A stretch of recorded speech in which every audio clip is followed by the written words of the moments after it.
दोस्तों, रात के लगभग 8 बजे होते हैं। बारिश बहुत तेज हो रही होती है, बिजली भी कड़क रही होती है। तभी एक विधवा महिला, उसकी गोद में 1 साल का बच्चा होता है और एक अनजान व्यक्ति के गेट पर पहुंचती है। पहुंचने के बाद गेट खटखटाती है और उसमें से एक लड़का निकल कर आता है। उस महिला को देखता है। महिला उससे हाथ जोड़कर गिड़गिड़ाती है और कहती है, प्लीज मुझे आज की रात रुक जाने दो, मैं सवेरे अपने घर चली जाऊंगी, कहीं अपनी जगह खोज लूंगी, प्लीज मेरा बच्चा बीमार हो जाएगा। वो लड़का कहता है कि अंदर आ जाइए। दोस्तों, वो महिला अपने बच्चे को लेकर के और उस घर के अंदर चली जाती है।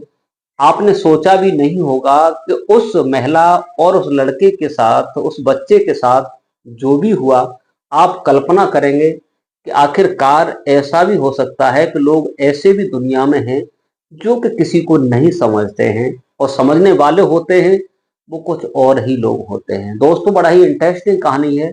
उन दोनों के बीच में उस रात क्या हुआ, एक बार जरूर इस कहानी को सुनिएगा। भाई, आपसे एक रिक्वेस्ट है, अगर हमारे चैनल पर नए हैं तो चैनल को सब्सक्राइब करें, वीडियो को लाइक करें, ताकि हमारा हौसला बढ़ता रहे। दोस्तों, ये कहानी शुरू होती है, एमपी का एक जिला है सागर। सागर से ही कहानी शुरू होती है।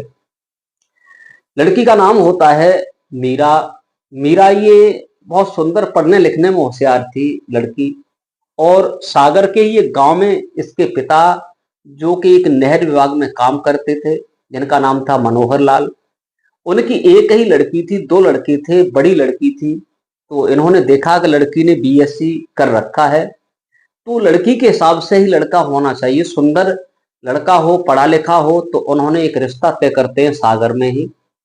और वहां लड़के का नाम अवनीश होता है। अवनीश बहुत सुंदर था, देखने में पढ़ा लिखा था, जो ये फॉरेंसिक टीम में काम करता था और ये सरकारी विभाग में नौकर था।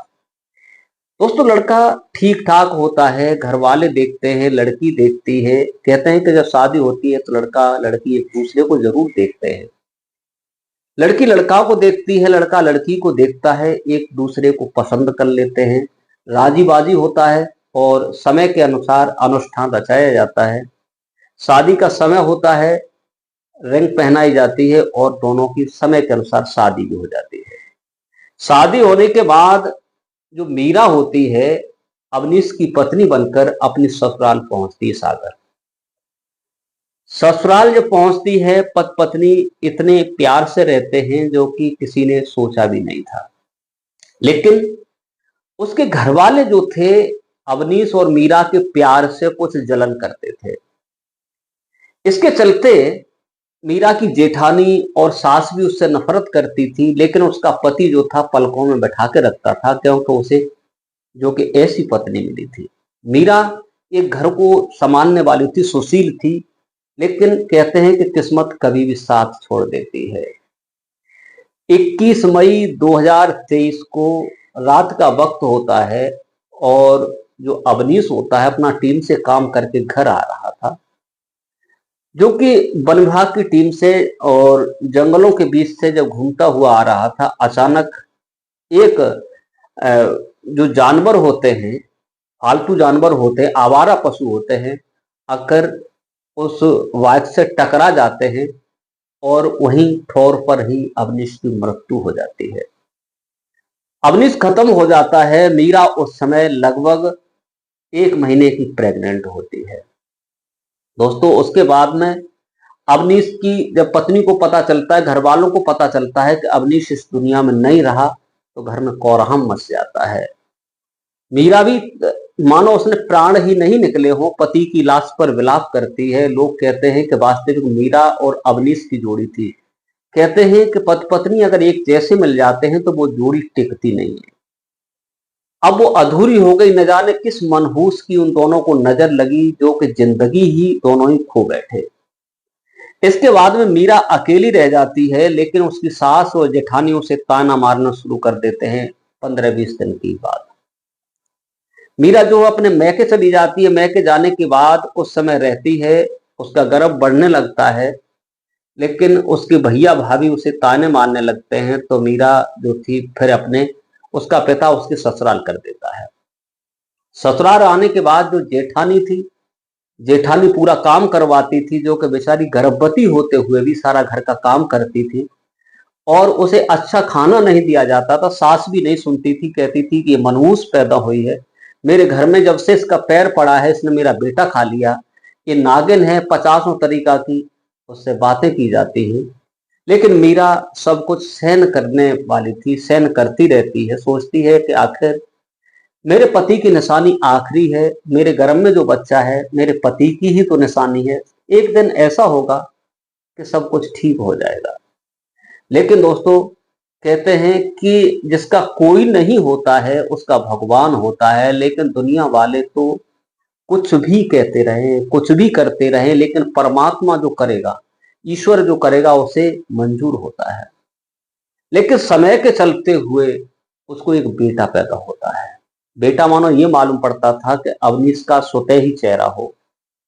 और उसकी जेठानी थी, उस पर 4 बेटियां थी, उसके बेटा नहीं हुआ था। लेकिन वो इस फिराक में थी कि इस मनहूस के लड़का पैदा हुआ है, मेरे लड़का नहीं हुआ तो मैं क्या करूं, मौका मिल जाएगा तो इसके बच्चे को मैं मार दूं।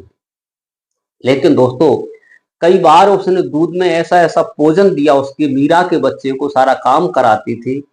और लेकिन भगवान को कुछ ऐसा था कि उसे उल्टियां वगैरह होकर वो शांत हो जाता था। धीरे धीरे वक्त यूं ही गुजरता गया। अब मीरा पर अधिक कहर ढाने लगे। जेठानी कहती थी कि न जाने किसकी नाजायज औलाद है, इसके जो बच्चा है मेरे देवर का तो नहीं है। उसकी माँ भी यही कहती है कि मेरे बेटे की संतान तो नहीं है, ये मनहूस पता नहीं किसका लेके आई है। अब मीरा को इतना टॉर्चर किया जाने लगा कि एक दिन वो हुआ कि उसे धक्के मारकर घर से ही निकाल दिया। और उस बच्चे को लेकर अपने मायके पहुंचती है तो मायके क्या देखती है कि जो भैया और भाभी होते हैं पिता से अलग हो चुके होते हैं, माँ और पिता को दोनों ही वृद्धाश्रम छोड़ देते हैं, दोनों को वृद्धाश्रम छोड़ देते हैं। और जहां रहते थे वहां से ही घर बदल कर चले जाते हैं, कोई अता पता नहीं होता है। दोस्तों, अब मीरा जो थी दर बदर ठोकरें खाने लगती है। वक्त यूं ही गुजरता रहता है। शाम को जब जा रही थी शहर के अंदर, शाम के 8 बज जाते हैं। उसे ये नहीं मालूम था कि हमारी जिंदगी कहाँ कटेगी, किस रास्ते पर जाना है। छोटा सा बच्चा गोद में होता है, भूखा होता है, प्यासा होता है, कुछ मांगती है, खाती है, खिलाती है। लेकिन दोस्तों, इतनी तेज बारिश होने लगती है, रात के 8 बजे होते हैं कि आंधी और पानी इतनी तेज होता है कि मीरा अपने बच्चे को संभालने की कोशिश करती है, लेकिन जाए तो जाए कहाँ, उसके लिए रुकने को कई जगह नहीं है। उसने सोचा कि शायद ये घर है, यहाँ पर आज की रात काटने को मिल जाएगी, आज की रात रुक जाएंगे, सुबह होगा तो वहां से निकल जाएंगे। हिम्मत करके उस गेट के दरवाजे पर पहुंचती है मीरा। बच्चा गोद में होता है और कुंडी खटखटाती है। बारिश तो हो रही रही थी, बच्चा भी भीग रहा था, माँ के आंचल में छुपका हुआ था। वैसे ही एक लड़का गेट खोलता है, उस महिला को देखता है तो कहता है आप कौन। वो हाथ जोड़ती है, कहती है कि दुनिया में कोई नहीं, आज की रात मुझे रुक जाने दो। आज मेरा बच्चा भूखा है, प्यासा है, बारिश हो रही है, बच्चा बीमार हो जाएगा, प्लीज मुझे आज की रात रुक जाने दो। लेकिन मीरा डर रही थी। वो लड़का कहता है कि हाँ तुरंत ही अंदर आ जाइए, बच्चे बीमार हो जाएगा, तो मैं कहाँ से आई हो, अंदर चलो। वो तौलिया एक देता है, कपड़े देता है और कहता है कि आप ये सारे कपड़े बदल लो। और जो उसके कपड़े रखे थे वो सारे कपड़े देता है। वो महिला कपड़े बदल लेती है, बच्चे के लिए तौलिया वगैरह जो व्यवस्था होती है वो करता है अवधेश। वो लड़का करता है जिसका नाम था राजू।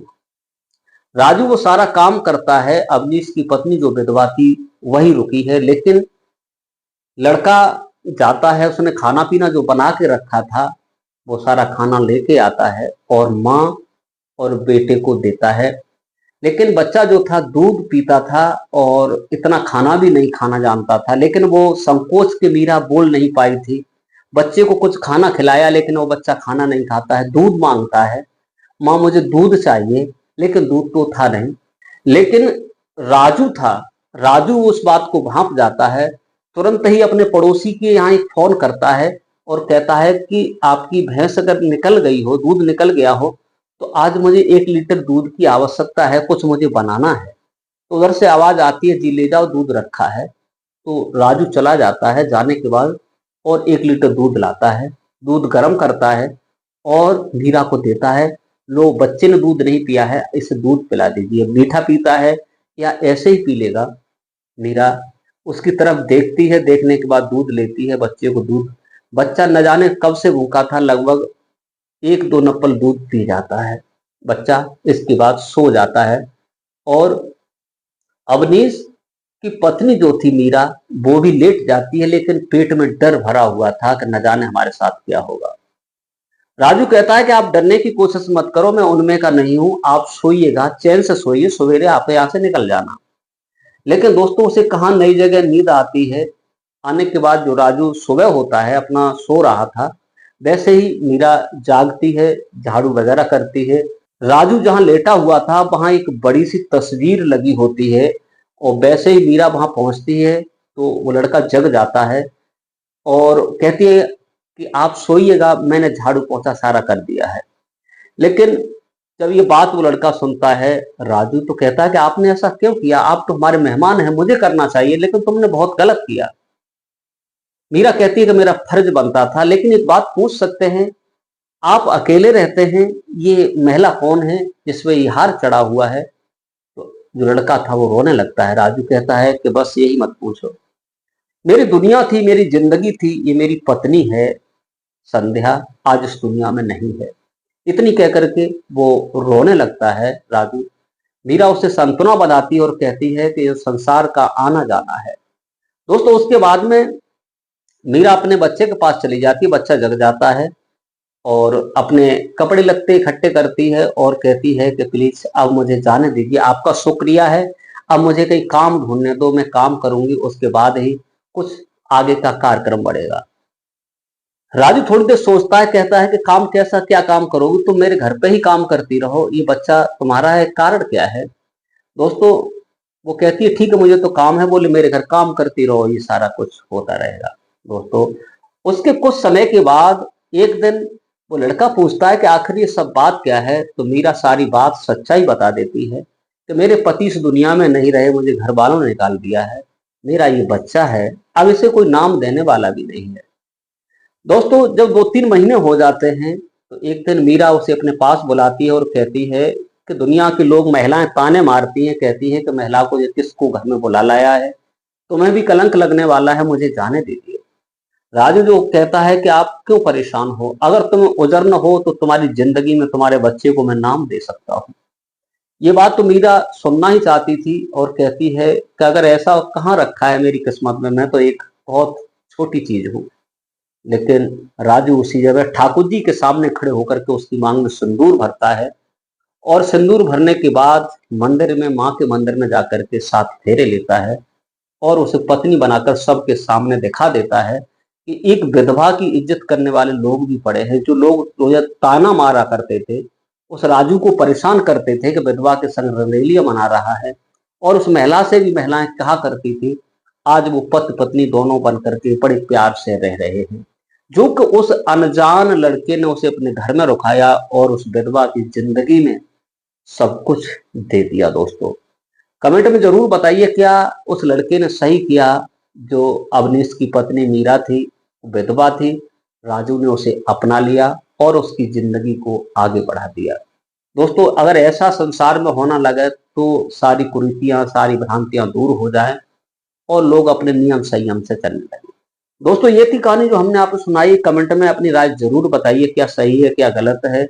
इस कहानी को सुनाकर किसी को परेशान करना नहीं है, किसी का दिल दुखाना नहीं, केवल आप लोगों को जागरूक और सचेत करने का मेरा उद्देश्य है। आज के लिए बस इतना ही। नमस्कार, जय हिंद, जय भारत।